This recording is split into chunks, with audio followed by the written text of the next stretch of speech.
Students set up an experiment with a small block on a ramp.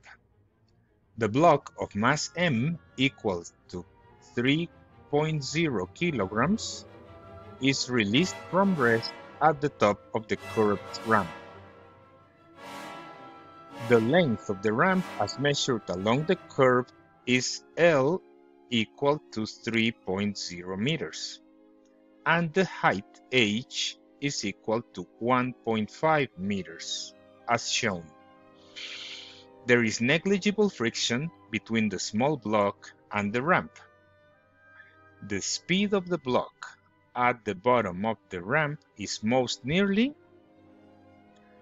We must take into account that no matter what the path is to go from height h to the ground, there are no non-conservative forces acting on the block.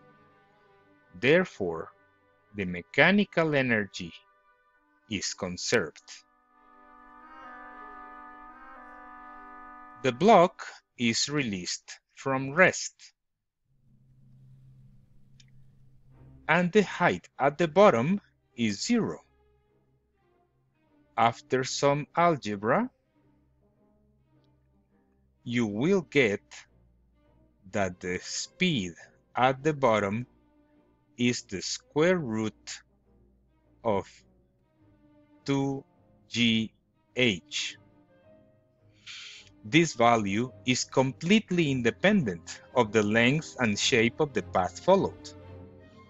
A simple calculation tells us that the final speed is about 5.5 meters per second, so the correct answer is B.